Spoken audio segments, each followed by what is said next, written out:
자, 여러분, 이론반 첫 교시 시작하도록 하겠습니다. 자, 우리 5, 6월에 볼 이론 분야는 문법이에요. 문법. 주로는 문법이고 사이드 부로는 이제 문학사가 있습니다. 문학사.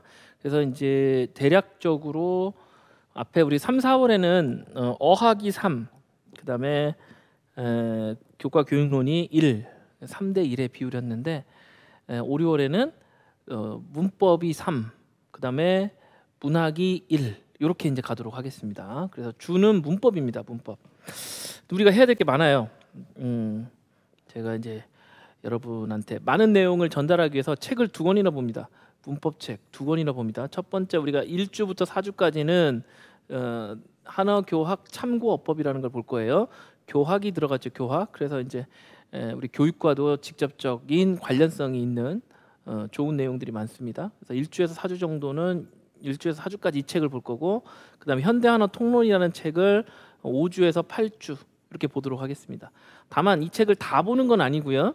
다 보는 건 아니고 워낙 책이 두껍고 많다 보니 중요한 부분 위주로 보는데 참고어법은 105페이지부터 오늘 보는 105페이지부터 해가지고 279페이지까지 이것도 엄청난 양이죠.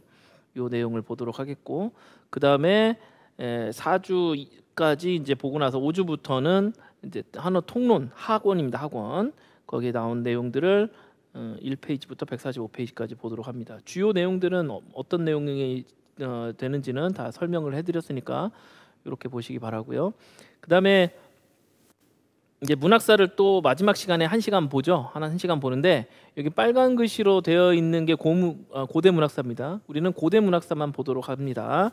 현대 문학사의 페이지들이 나와 있고 내용들이 있는데 이 부분은 제가 PDF 참고 자료로 여러분한테 요거는 그 강의 자료에 올려놨습니다. 그러니까 요거는 내용을 보시기 바랍니다. 그래서 이 부분은 수업 시간에 다루지는 않아요. 다루진 않습니다. 여러분이 이제 개인적으로 요 내용을 챙겨서 보시면 되겠습니다. 그래서 이제 우리가 이제 이 내용을 바탕으로 해서 첨삭반 수업이 이루어지죠. 그래서 첨삭반 수업에서는 이 3가지 분야를 다 봅니다. 이제 첫 주에는 이제 문법 위주로만 보긴 할 텐데 전체적으로는 다 봅니다. 그래서 현대문학도 시험 문제 나와요. 어차피 현대문학은 지금 현재 상황에서는 거의 출제가 안 되고 있고 돼봤자 괄호 넣기 정도입니다. 그래서 중요한 작가, 개념, 작품, 문학사적으로 중요한 어떤 사건 이런 것들만 기억하면 되기 때문에 우리가 이제 원문을 너무 열심히 많이 봐봤자 큰 의미가 없습니다. 그래서 현대문학은 사실 현대문학에서 지금 상황에서 현대문학은 기본 이론만 가지고 거기에 제시되어 있는 한자들만 열심히 달달달 외워도 다 맞을 수 있어요. 다만 이제 고문의 경우는 그래도 이제 원문을 좀 보는 게 필요하기 때문에 원문을 보도록 하겠습니다. 근데 이제 34페이지 정도에서 약 30페이지 정도가 배정이 되어 있는데 30에서 40페이지 이거를 일일이 다 볼 수가 없습니다. 이거 다 넘어갈 거예요.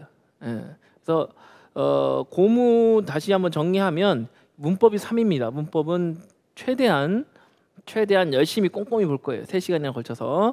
그 다음에 문학사는 1시간 동안 고대 문학사를 볼 겁니다. 현대 문학사는 자습, 셀프입니다. 아시겠죠?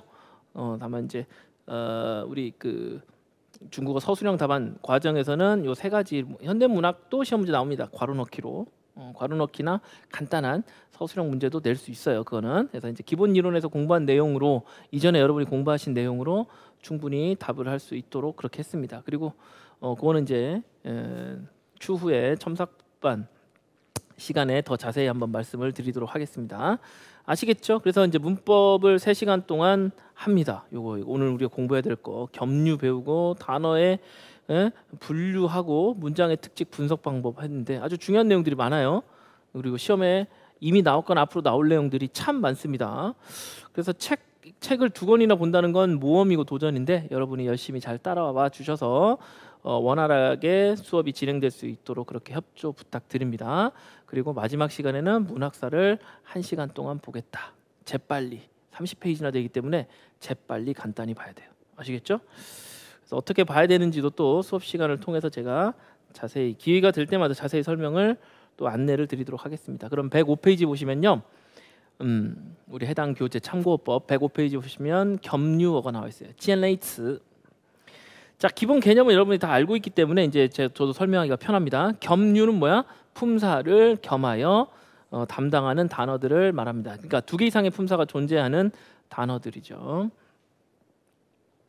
보시면 알겠지만 대부분의 단어는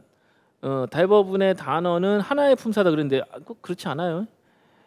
근데 겸유 현상이 존재한다. 겸유를 가진 게 많죠. 그래서 어떤 단어는 2 종류 혹은 3 종류를 가질 수 있다. 예를 들어 팡비엔. 우리가 생각할 때 팡비엔은 명사죠. 그런데 명사란다. 형용사죠. 형용사. 편하다. comfortable. 그런데 동사로 사용될 수 있습니다. 뭐 영어처럼 다른 형태 변화가 있는 게 아니라 있는 그대로 사용되는 거죠. 그래서 팡비엔 한 다음에 목적어가 나왔죠. 꼴루란. 자, 그럼 목적어를 가질 수 있는 거는 동사만 가능한데 형용사가 목적어를 가졌네? 이상하다가 아니라 이거는 형용사에서 동사로 된 것이구나. 그래서 이거 1월 달 첫 시간에 제가 열심히 얘기한 바로 의동 아니면 사동이겠죠. 현대 중국어에서는 90%가 이상이 사동이니까 사동으로 보면 되겠죠. 그래서 편리하게 만들다, 편의를 제공하다 이렇게 되겠죠. 자, 그런데 껑팡비엔나 이거는 뭐야? 그냥 뒤에 목적어 없죠? 목적어 없습니다. 그냥 끝났어요. 이건 뭐야? 우리가 알고 있는 형용사 용법이라는 거죠. 이런 식으로 동사도 되고 형용사도 되고 이렇게 다양한 품사를 가질 수 있다. 이건 뭐 전혀 어렵지 않죠. 그러면 겸유를 어떻게 구분할 것이냐 이런 얘기인데 이 부분은 제가 생략하겠습니다. 이건 이론적인 얘기예요. 그래서 일단은本体研究 그다음에 한미 지아오시의角度 뭐 이런 표현이 나오는데 이런 것들은 지금 여기서 설명하고자 하는 지금 이 책을 보다 보면 이런 얘기가 많이 나와요. 요 찬은 찬카오의 뜻이야. 찬카오. 참고 목록. 뭘 봐야 되냐? 뒤에 나온 건 사람 이름입니다. 루제밍 지금 북경대 중문과 교수예요. 루제밍 교수라는 키 큰 교수님 계세요. 아주 뭐 똑똑한 건 당연하고 중국어 연구에 있어서 중국어 문법 연구에 있어서 가장 권위 있는 사람 중에 한 명입니다. 자, 아무튼요. 육건명 선생님의 논문 203페이지 2003년에 나온 논문에 혹은 책에 45에서 53페이지를 봐라. 이런 내용이야. 요 자료는 다 이 책 뒤에 부록으로 다 목록이 들어 있으니까 관심 있는 분은 보라는 겁니다. 그러니까 이 책은 단순하게 중국어 문법만 설명하고 있는 책이 아니라 연구자를 위한 책이에요. 중국어를 외국인한테 가르치려고 하는 사람들을 위해서 만들었기 때문에 대부분은 석사 과정에 있는 사람들을 중국인들 석사 과정생을 위해서 만든 겁니다. 그래서 뭐 딱히 뭐 무조건 석사만 봐라 이건 아닌데 적어도 석사 정도 학부생도 뭐 똑똑한 애는 볼 수 있죠. 학부생도 가능은 해요. 하지만 어쨌든 일반적인 문법책보다는 수준이 높다는 것입니다. 그렇기 때문에 이런 말이 들어있고 또 이런 어려운 내용들이 일부 들어있는데 이 부분까지는 우리가 손댈 필요가 없어요. 그래서 이런 부분들은 앞으로도 과감하게 넘어갈 겁니다. 그래서 제가 넘어가는데 이건 여러분이 보세요. 이렇게 하는 부분은 꼭 봐야 되고 지금 이것처럼 이건 볼 필요 없습니다. 그러면 안 보셔도 됩니다. 시험 문제 절대 안 나온다는 얘기예요. 이해되시죠? 그래서 이제 이런 부분이 있다는 게 괜히 왜 어려운 거 봅니까? 이렇게 생각할 사람이 있을지도 모르겠으나 전혀 그렇지 않아요. 이 책은 자세하고 친절하기 때문에 그렇습니다. 그리고 우리가 관심 있으면 얼마든지 이걸 활용할 수 있어요. 그리고 지금처럼 제가 보지 마세요. 그러면 안 보면 되잖아. 그러니까 책은 자세한데 안 볼 부분을 제가 다 걸러내주니까 여러분은 고민할 거리가 하나도 없다라는 말씀입니다. 6-2 보죠. 요건 봐야죠. 요건 시험 문제 받칩니다. 여기서 정말 많이 나왔어요. 자, 겸유 현상을 이제 몇 가지로 나눈 건데 자, 명사랑 동사가 겸유되는 것 이렇게 나눈 겁니다. 물론 여기 있는 게 다도 아니고요. 이거보다 훨씬 더 많아요. 하지만 이렇게 책에 나와 있을 때는 어떻게 돼요? 시험 문제에 나올 가능성이 매우 높다는 거죠. 예를 들면 펑푸는 기출문제 나왔습니다. 벌써 나왔잖아. 이렇게 기출문제. 이런 식으로 얼마든지 나오세요. 그러면 얘만 나올까요? 다른 것도 나올 수 있다는 거죠. 자, 다시 한번 정리할게요.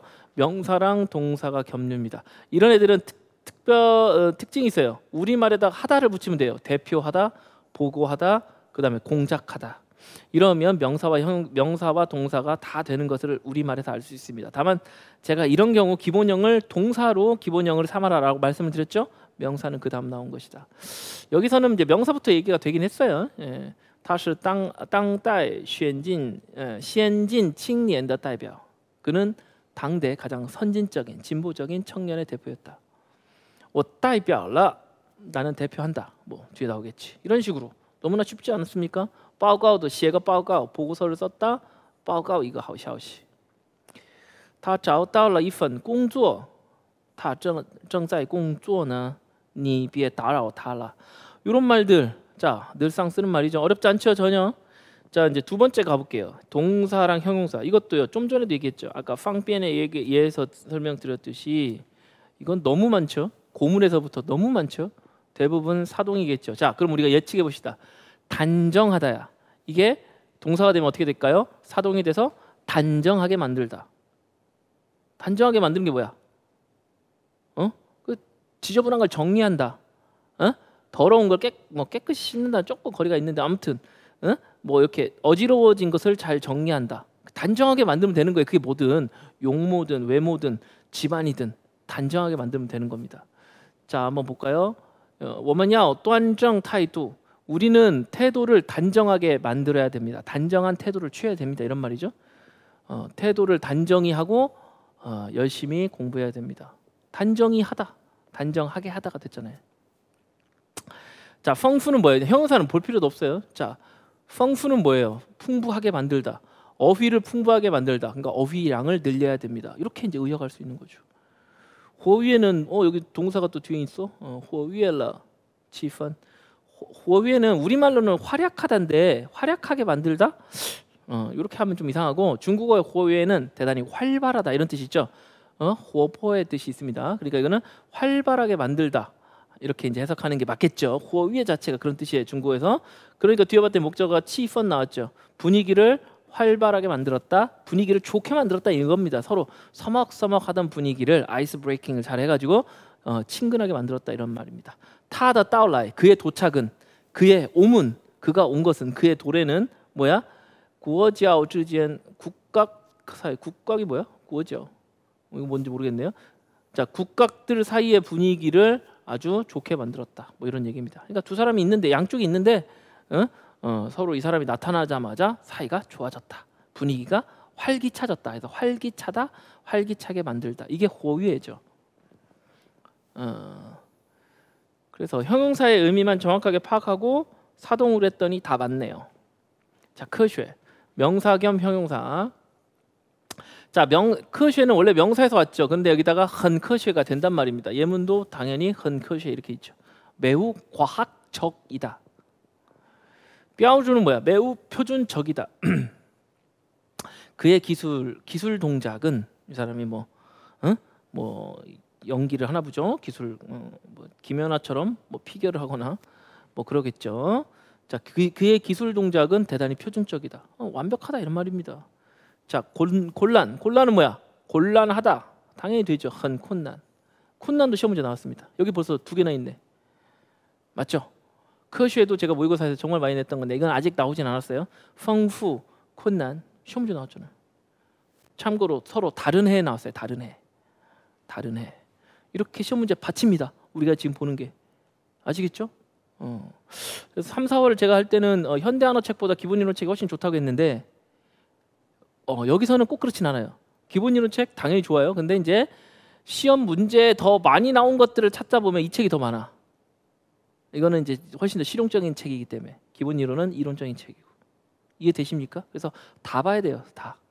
근데 여기서는 좀 더 디테일하게 더 파고 들어가서 어떤 한 분야를 더 깊게 볼 수 있는 장점이 있어요. 그러다 보니 훨씬 더 시험 문제에서 직접 관련된 게 더 많습니다. 우리 1, 2, 3, 4월 보는 책 엄청 많아요. 그 놀랍게도 1, 2, 3, 4주 보는 책. 근데 4, 5, 6, 7 그다음에 5, 6, 7, 8 보는 책은 더 많아요. 그만큼 그리고 최근의 문제일수록 더 근접도가 높아집니다. 여러분은 이 책을 본다는 건 매우 큰 행운이다. 이렇게 생각하시면 됩니다. 자, 명사랑 동사, 형사를 같이 하는데 그럴 수도 있죠. 규범, 그럼 뭐야? 형용사를 만들 거예요. 규범적이다. 그러면 동사로 만들면 규범화시키다. 해석할 필요도 없어요. 항상 이러니까. 시통, 개통, 체계적이다.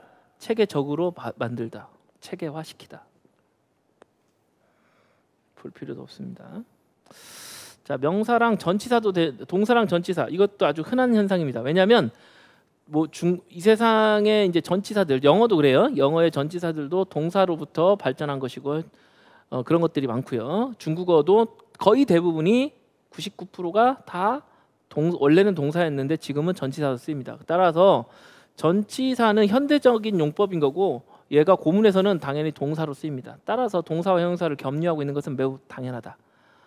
비교하다 아니면 뭐뭐에 비하여, 주다 누구누구에게, 우리말로 해석하면. 자, 동사랑 조사도 동사랑 조사가 되는 경우가 있는데 이건 특이한 경우예요. 많진 않고요. 쪼요가 있네요. 기억해 봅시다. 쪼요, 우시가 쪼요 이렇게 할 수도 있지만 쪼요가 우리말로도 어떤 뜻이 있어요? 좌우하다가 있죠. 이거 모르는 바보 없죠? 좌우하다. 한국어는 똑같네. 하다 붙였더니 됐네. 안 어렵지? 이건 우리나라 사람한테는 어려울 리가 없는 얘기입니다. 그다음에 7번. 7번도 중요한데요. 7번. 이것도 뭐 시험 문제 많이 나왔어요. 겸유가 될 때 대표적인 게 접속사와 전치사의 겸유입니다. 사실 동사랑 접사의 겸유도 있어요. 근데 여기서는 말하고 있지 않은데 요 세 가지가 다 겹칠 수 있습니다. 왜냐하면 많은 접속사는 동사로부터 온 것이고 또 대부분의 전치사는 동사로부터 왔죠. 그래서 세 가지가 다 겸유가 될 수 있습니다. 자, 그래서 흐어도 여기 흐어가 나왔는데 흐어가 하나는 전치사, 하나는 조사 그 접속사인데 흐어는 동사용법도 있죠. 이렇게까지 보면 더 좋습니다. 어쨌든 전치사와 접속사도 지금 이 책에서 굳이 이제 동사를 말하지 않는 것은 이 두 가지를 구분하기가 꽤 까다롭기 때문에 그렇습니다. 그래서 포인트를 더 부각시키기 위해서 그렇게 한 것 같아요. 상당히 좋은 포인트예요. 그럼 밑줄 치고 이게 두 가지 차이를 써라. 왜 그러냐? 이러면 여러분 쓸 수 있어요? 품사? 그걸 할 수 있어야 된다는 거야. 추후에 더 자세히 보도록 하겠습니다. 그다음에 접속사랑 부사랑 겹치는 경우도 있죠. 부구어 같은 경우가 있긴 있습니다. 뭐 중요도는 좀 떨어지지만. 자, 6.3 이것도 중요하네요.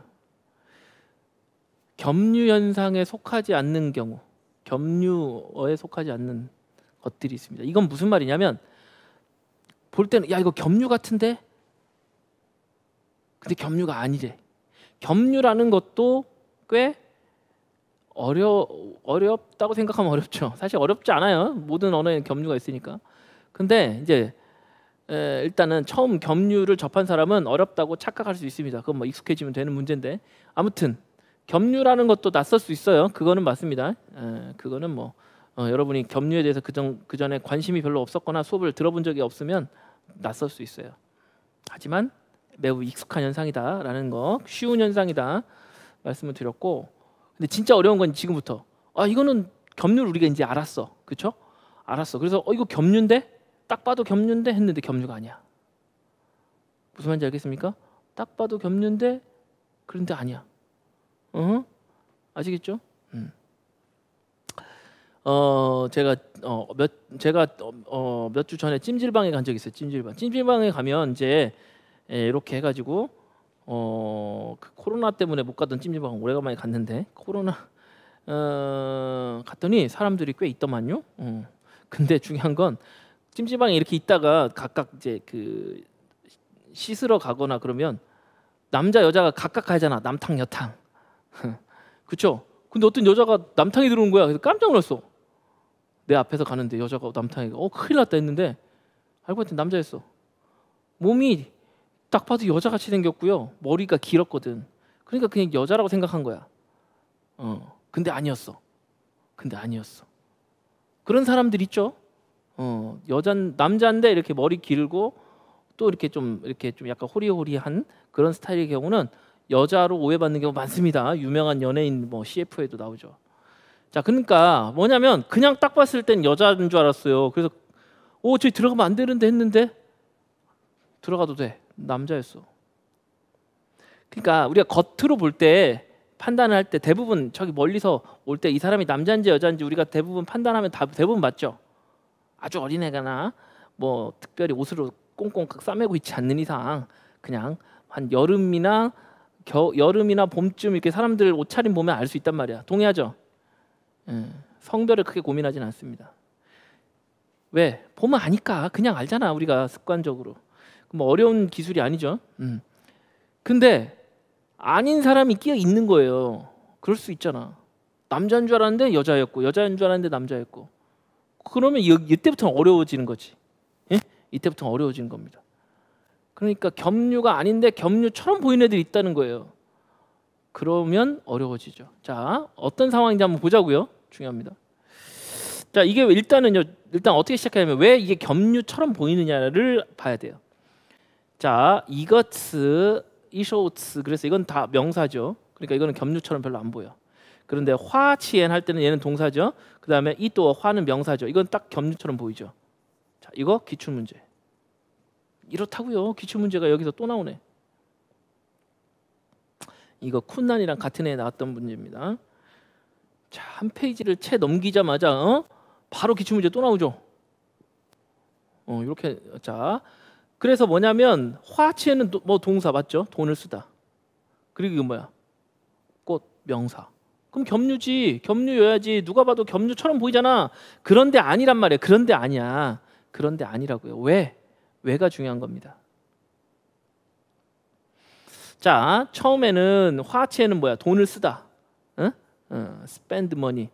돈을 쓰다는 거고요. 두 번째는 뭐야? flower, 꽃이라는 거잖아요. 자, 이거 보면 이 두 가지의 의미상 연관이 있나?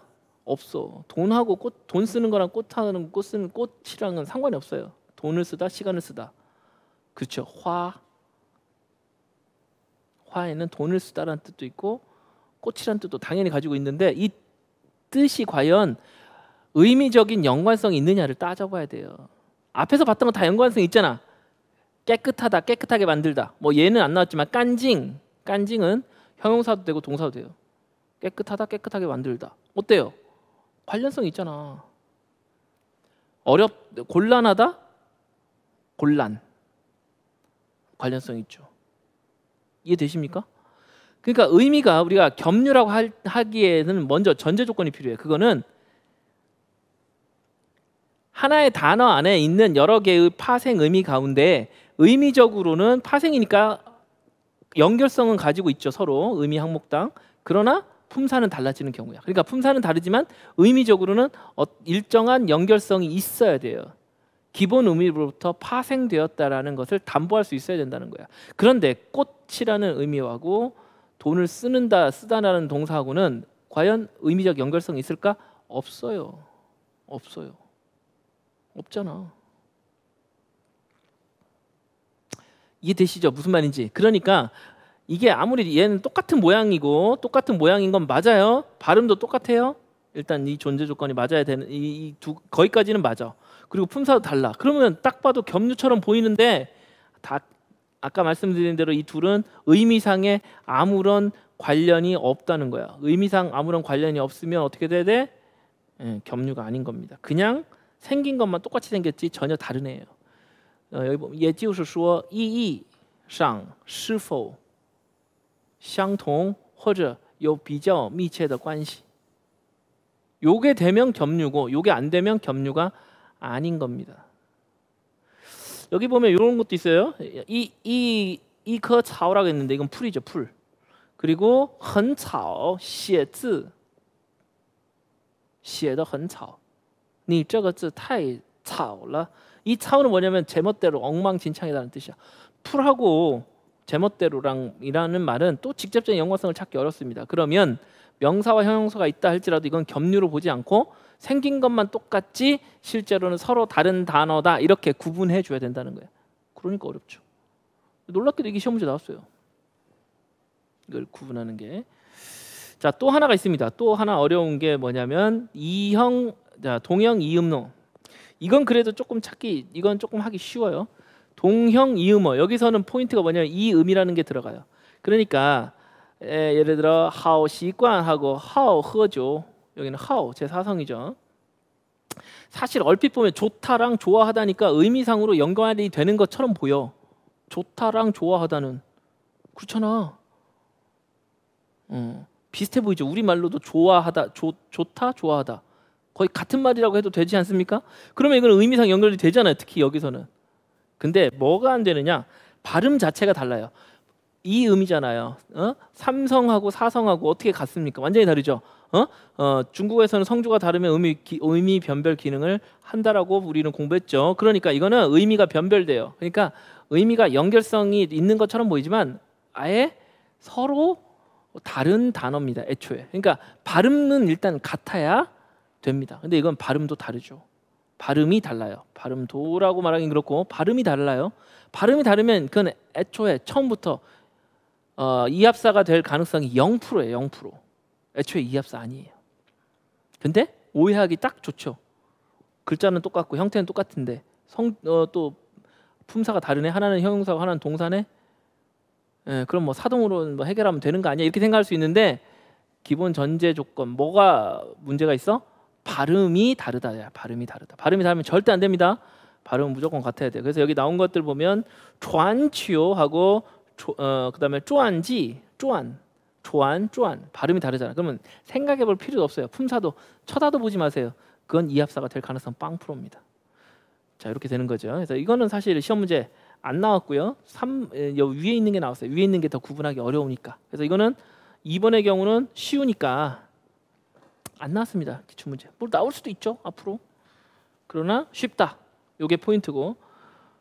사실 3번도 시험 문제 나왔는데 요거 중요합니다. 요거 또 2번 정도 나왔어요. 임시 활용.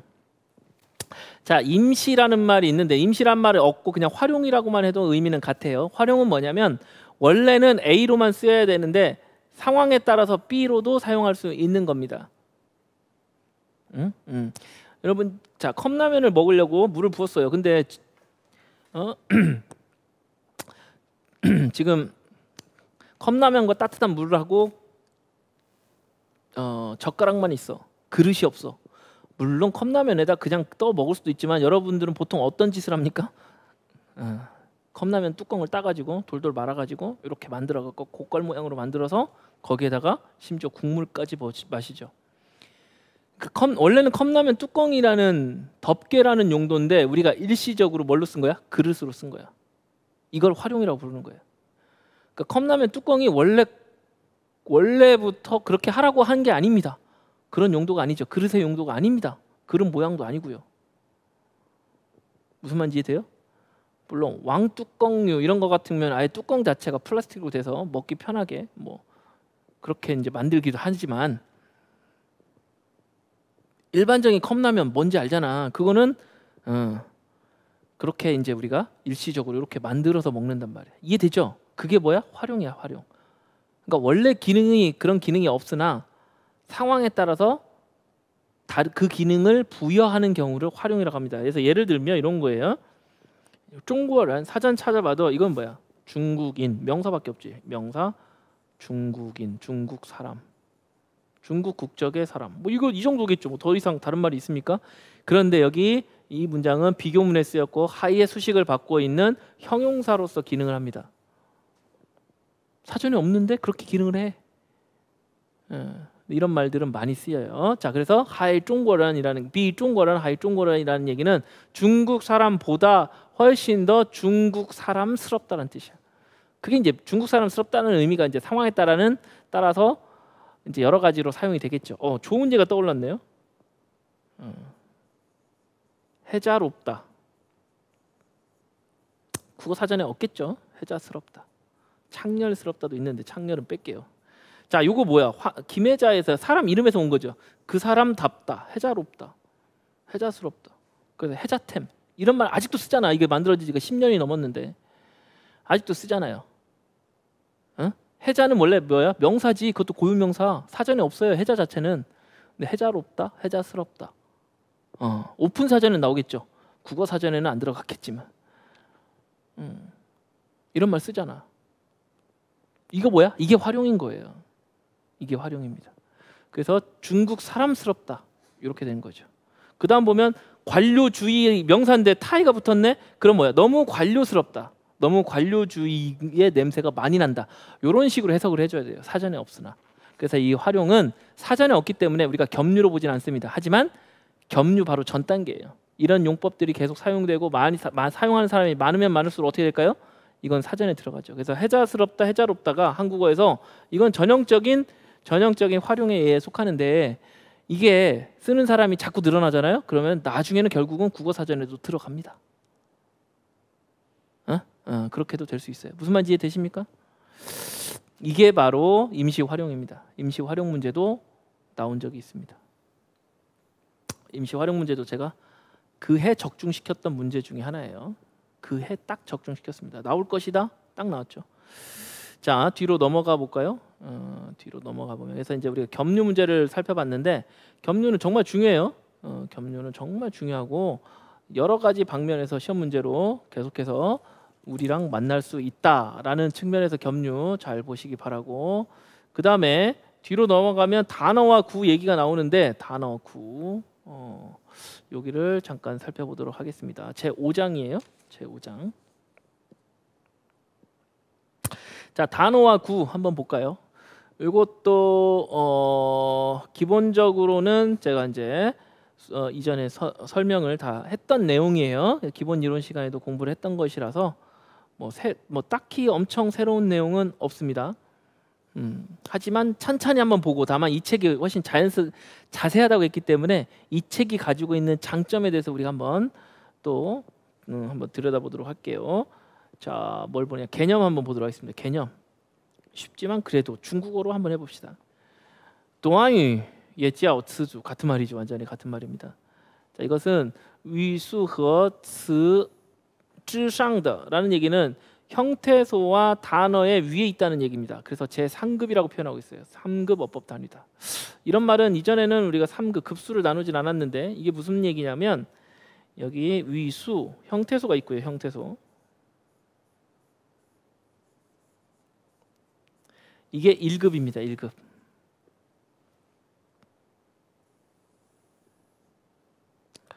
1급. 첫 번째. 그 다음에 2급, 3급, 4급까지가 일반적이에요. 5급도 있습니다만. 자, 형태소를 바탕으로 해 우리가 만들 수 있는 2급은 단어죠. 츠. 이게 2급이란 얘기예요. 3급은 뭐예요? 단어 플러스 단어가 되겠죠. 그래서 이게 또아위, 츠주. 4급은 단어나 구가 모여서 만들어진 쥐즈, 문장이 되겠습니다. 이해되죠? 그래서 4급은 1급보다 높은 거고 3급보다도 높은 겁니다. 그래서 높다 혹은 여기서는 크다, 더 큰 단위이기 때문에 따라고 썼죠. 그래서 여기서 보시면 자, 얘는 몇 등급? 스주는 3등급이죠. 그러니까 1등급인 형태소나 2등급인 단어의 위에 있는 더 큰 제3급의 어법 단위이다. 요 얘기예요. 어렵지 않죠? 요 급수만, 등급만 알면 됩니다. 등급만. 자, 有两个或者两个以上的词按照一定的句法结构. 자, 이거 중요한 거야. 一定的句法结构,一定的 일정한 정해진 규칙에 따른 어법 구조에 의해서 만들어집니다. 어법 구조 관계. 자, 구조는 쪼개는 거죠. 결국은 단어와 단어가 만났을 때 쪼개면 됩니다. 여기 쪼개라고 되어 있죠. 学生学习汉语汉语语法调查清楚汉语词汇明白 여기 얼자가 있죠. 침犯. 볼까요? 이 정도는 여러분 분석할 수 있죠. 学生学习 이건 뭐야? 주술이죠. 주술구. 学习汉语 술 먹고 지배식. 한유 위파 편정. 여기는 근데 띵하고 쫑의 관시죠. 띵쫑 관시. 그 다음에 띠아우차 칭추. 이거는 조사를 분명히 하다 동사 보어. 그래서 이제 술보 관계. 술보 보충식 술보 관계. 위파词汇 이거는 어법 어휘인데 약간 중의적일 수도 있고 어법과 어휘일 수도 있고 어법에 사용되는 어휘 약간 중의적이긴 하네요. 이건 병렬일 수도 있고 수식일 수도 있습니다. 근데 이거는 명확히 이거는 병렬이죠. 똑똑하고 열심히 성실해. 걔는 똑똑한데 성실해. 오케이? 병렬이죠, 병렬. 자, 요 5가지 결국은 이제 요거는 이제 중의성이 약간 있긴 한데 중의성이 있어서 제가 안 했을 뿐이지 뭐 해봤자 뭐 편정이거나 병렬이죠, 병렬. 둘 중에 하나. 그러니까 결국은 5가지 중에 하나로 만들어진다, 귀결된다라는 것이 우리가 1, 2월달 가서 공부했던 내용이죠. 여기서 얘가 나왔지만 물론 밑에서 그 설명 다 있어요. 하지만 이제 요 정도는 우리가 분석할 수 있어야지. 됐죠? 자, 특징 한번 볼까요? 短语与句子最大的区别是没有一个一定的确定的语调. 이거 중요하죠. 确定的语调.语调가 핵심입니다. intonation. 뭐냐면 위调. 위调는 다른 말로 우리가 이거를 감탄인지 의문인지 일반적인 진술인지 뭐 이런 것들입니다. 우리가 말을 할 때는 네 가지 중에 하나예요. 예를 들어 뭐 여기 뭐 명령까지 쓰면 네 가지 다 쓴 거죠. 예를 들어 명령하든 야 그것 좀 가져와. 그것 좀 갖다 주실래요? 공손함의 차이지 다 명령이에요. 청유라고 하죠. 청유. 아니면 그것은 가격이 비쌉니다. 일반적인 진술 서술이죠. 야 그거 얼마야? 의문이죠. 와 이거 되게 비싸네. 감탄이죠. 네 가지 중에 하나가 있어야 돼. 그 문장은 꼭 있습니다. 꼭 있습니다. 없으면 안 돼요. 없을 수가 없어요. 문장이라면. 심지어는 단어 하나로만 구성이 돼도 이 위디아오가 있으면 문장으로 승격이 됩니다. 예를 들면 이런 거야. 친구랑 이제 밥 먹어야 돼. 점심시간이야. 그런데 갑자기 밥을 먹으러 가야 되는데 뭐 먹지? 한데 고민하고 있을 때 친구가 짜장면? 짜장면 명사죠. 근데 물어봤잖아. 짜장면? 너는 이 얘기는 야 너 점심으로 짜장면 먹을래? Do you want to eat 짜장면 for lunch? 이거잖아. 그거를 짜장면? 이걸 하면 끝이야. 뭐 맥락이 있으니까 배고프니까 지금 점심시간 됐으니까 이렇게 말하면 알아먹죠. 그때 친구가 짬뽕 이랬어. 이건 뭐야? 응? I don't want to eat 짜장면 but want to eat 짬뽕. 이 긴 문장을 줄인 거라고. 별거 없잖아. 근데 짜장면, 짬뽕 이걸로도 말이 다 돼. 특히 친할수록 서로 공유하는 게 많을수록 이렇게 되는 겁니다. 지금 단어 하나인데 단어 하나잖아. 짜장면, 짬뽕. 근데 뭐가 됐어? 물어보고 대답이 됐어요. 그러면 이것은 문장으로 승격이 된 겁니다. 그래서 단어를 이루는 구성 요소 중에 제일 제일 그 단순한 구조는 단어 하나로 문장을 만들면 되는 겁니다. 어릴 때 그렇게 얘기합니다. 엄마 아빠랑 애기랑 얘기할 때, 혹은 우리가 외국어를 잘 모를 때 외국 사람 만나면 문장을 다 못 만드니까 그냥 단어 하나만 띡 던져서 서로 의사소통하죠. 그럴 수 있어요. 그것도 충분히 의사소통이 되면 그때부터는 문장입니다. 근데 이제 구라는 것은 뭐냐면 그게 없어요. 그 기능이 빠졌어. 그래서 지금 이 사람의 의도가 무엇인지 알 수 없어요.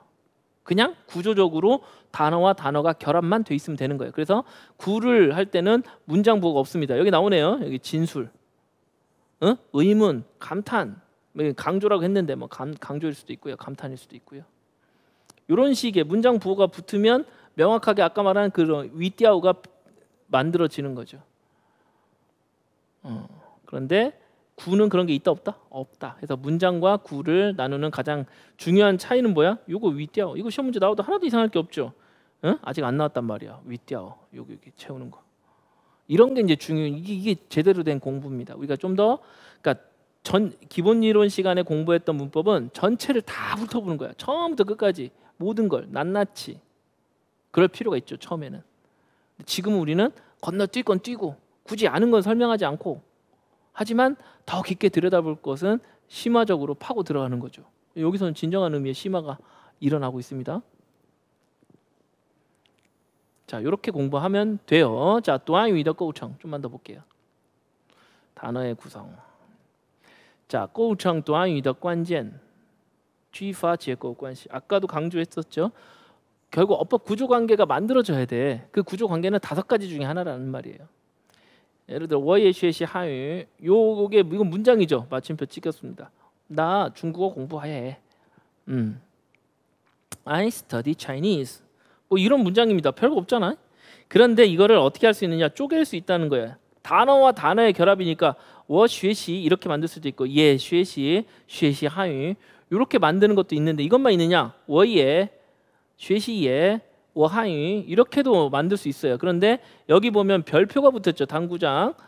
이 별표 붙었죠. 이 별표가 붙으면 비문 표시입니다. 이 비문 표시는 이러한 문장은 성립할 수 없다는 것을 얘기합니다. 아시겠죠? 그래서 얘들 중에 앞에 아무것도 없는 애들은 문제가 없다는 것을 의미하고, 근데 얘가 이게 붙어 있어. 이런 것들은 다 비문이라는 것을 의미해요. 이것도 역시 시험 문제에서 나왔습니다. 이 표시가 시험 문제에 진짜로 나왔어요. 자, 그러니까 이건 상식으로 알고 있어야 돼요. 상식. 우리한테는 상식입니다. 자, 아무튼요. 자, 그렇게 보면 그러면 아니 뭐 워예 쉐시 하위가 예 쉐시는 되는데 왜 워예는 왜 안 돼? 이런 질문을 할 수 있죠. 그게 아까 제가 말씀드린 그거예요. 5가지 중에 하나가 되어야 된다고 했잖아. 그런데 되나요? 자, A는 다시 한번 해봅니다. 워쉐시는 주술 구조죠. 예쉐시는 수식 구조죠. 그렇죠? 壮中结构. 쉐시 하위는 술목 구조죠. 근데 워예는 뭐야? 주부 구조야? 주어 부사어? 주부 구조가 있어 없어? 없어요. 부사는 주어랑 아무런 관련이 없습니다. 그다음에 쉐시예. 근데 얘가 이제 이건 뒤로 가버렸죠. 예쉐시는 가능하지만 얘가 뒤로 갔어요. 수식하는 것은 중국어에서 반드시 피수식 성분의 앞에 와야죠. 그런데 순서가 잘못됐잖아요. 그러니까 이런 구조는 중국어에서 인정하지 않습니다. 워하위 명사랑 명사가 단순히 이렇게 결합하는 구조는 안 됩니다. 수로가 나오면 그때는 가능한 경우가 생기겠지만 명사와 명사가 이게 수식 관계가 아니면 안 돼요. 예를 들어 워빠바는 되죠. 워빠바, 워마마 되죠? 이건 됩니다. 왜? 편정 관계 수식이 되니까. 근데 워하위가 내 중국어? 이게 이 말이 아니잖아. 특히 여기서는 나는 지금 중국어를 공부하고 있습니다. 주어랑 목적어는 연결시켜봤자 의미가 안 통합니다. 그래서 제가 뭐라고 했어요? 1월달 첫 시간에 문장에서 제일 중요한 기본 성분은 동사다. 동사를 잡아당기면 2개의 명사가 따라온다. 그러니까 자, 이 동사가 있는데 명사를 찾아서 N1과 연결해도 주술 구조가 만들어졌고 N2랑 연결해도 술목 구조가 만들어졌죠. 이거라고요. 핵심 포인트는 동사입니다. 동사. 문장의 기본 구조의 핵심은 동사. 근데 지금 동사랑 연결 안 되고 막 명사끼리 가거나 아니면 위치가 잘못되거나 요딴 일이 벌어지면 다 문제가 생기죠. 문제가 생깁니다.